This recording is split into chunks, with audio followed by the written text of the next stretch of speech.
Welcome to Shaptutorial.com और PHP tutorial series के इस चैप्टर नंबर 26 जो कि है हमारा डिस्ट्रक्टर इन PHP, इसके बारे में बात करते हैं। तो आइए ये चैप्टर शुरू करते हैं। ओके, डिस्ट्रक्टर PHP के अंदर क्या होते हैं? तो सबसे पहले अभी पिछले चैप्टर में हमने बात की थी कंस्ट्रक्टर के बारे में। कंस्ट्रक्टर हमारा एक स्पेशल फंक्शन होता है जो क्रिएट होता है with the help of underscore construct. तो कंस्ट्रक्टर कब कॉल होता है? जब हम किसी भी क्लास का ऑब्जेक्ट बनाते हैं तो कंस्ट्रक्टर ऑटोमेटिकली कॉल हो जाता है और हम उसको डिफॉल्ट भी बना सकते हैं, पैरामीटराइज भी बना सकते हैं। सिमिलरली उसी तरीके से डिस्ट्रक्टर इसके अपोजिट होता है बिल्कुल। और इसमें क्या होता है, ये जब हमारे ऑब्जेक्ट का सारा काम हो जाता है यानी कि फंक्शन कॉलिंग वगैरह सब कुछ हो जाती है तो उसके बाद डिस्ट्रक्टर ऑटोमेटिकली कॉल हो जाता है। तो सबसे पहले डिस्ट्रक्टर बनाते कैसे हैं PHP के अंदर? डिस्ट्रक्टर बनाने के लिए आपको फंक्शन लिखना होता है और फिर उसके बाद अंडरस्कोर 2 टाइम्स एंड डिस्ट्रक्ट लिखना होता है।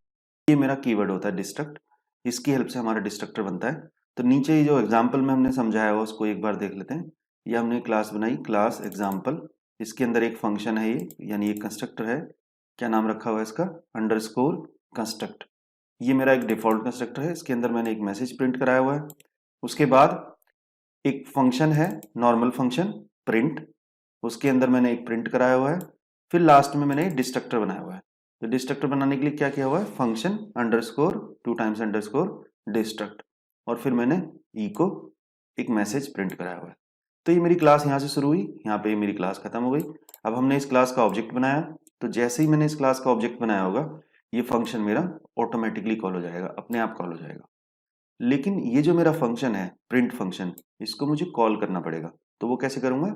ये ऑब्जेक्ट का नाम दिया, उसके साथ में मैंने डॉट लगा के ये उसके साथ में मैंने फंक्शन का नाम देने के बाद उसको कॉल कर लिया। अब बात करते हैं डिस्ट्रक्ट की। डिस्ट्रक्ट ऑटोमेटिकली कॉल हो जाएगा, यानी अगर हम इस प्रोग्राम की अगर हम आउटपुट देखने की बात करते हैं तो क्या होगा? पहले मेरे पास जैसे ही मैंने ऑब्जेक्ट बनाया तो ये मैसेज आएगा, कंस्ट्रक्टर कॉलिंग फर्स्ट। उसके बाद मेरा अगर मैंने फंक्शन को कॉल कराया प्रिंट फंक्शन को तो ये मैसेज आएगा, फंक्शन कॉलिंग सेकंड। और लास्ट में ये मैंने कॉल नहीं कराया डिस्ट्रक्ट, लेकिन ये ऑटोमेटिकली कॉल हो जाएगा। तो ये मैसेज मेरे पास लास्ट में आएगा, डिस्ट्रक्टर कॉलिंग लास्ट। तो किस सीक्वेंस में मेरी आउटपुट आएगी? Constructor calling first, function calling second and destructor calling last. ये मुझे आउटपुट मिलेगी। ये एग्जाम्पल मैंने यहाँ पे चला के दिखाया हुआ है। आइए इसको एक बार चला के देख लेते हैं। मैं इस प्रोग्राम को कॉपी करता हूँ। इसके बाद मेरी जो विंडो है जहाँ पे मुझे कोड को रखना है वहां पे मैं इस कोड को डाल देता हूँ। इसका मैं नाम रख देता हूँ डिस्ट्रक्टर डॉट PHP। ये मैंने इसका नाम रख दिया। अब मैं उस फाइल को खोल लेता हूँ। पहले मैं अपने पब्लिक फोल्डर पे जाता हूँ, PHP वीडियो, उसके बाद destructor dot PHP।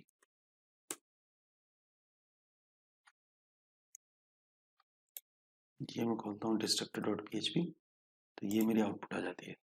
Constructor calling first, function calling, constructor calling first, then function calling second, after that destructor calling last। ये मेरी आउटपुट मुझे मिल जाती है। तो इस चैप्टर में मैंने बात की थी डिस्ट्रक्टर कैसे बनाते हैं और कैसे वो कॉल होता है। तो जब हम डिस्ट्रक्टर बनाने के लिए हमें क्या लिखना होता है? फंक्शन अंडरस्कोर डिस्ट्रक्ट, और वो ऑटोमेटिकली कॉल हो जाता है। तो इस चैप्टर में हमने ये देखा। अब अगले चैप्टर में बात करते हैं। Thank you.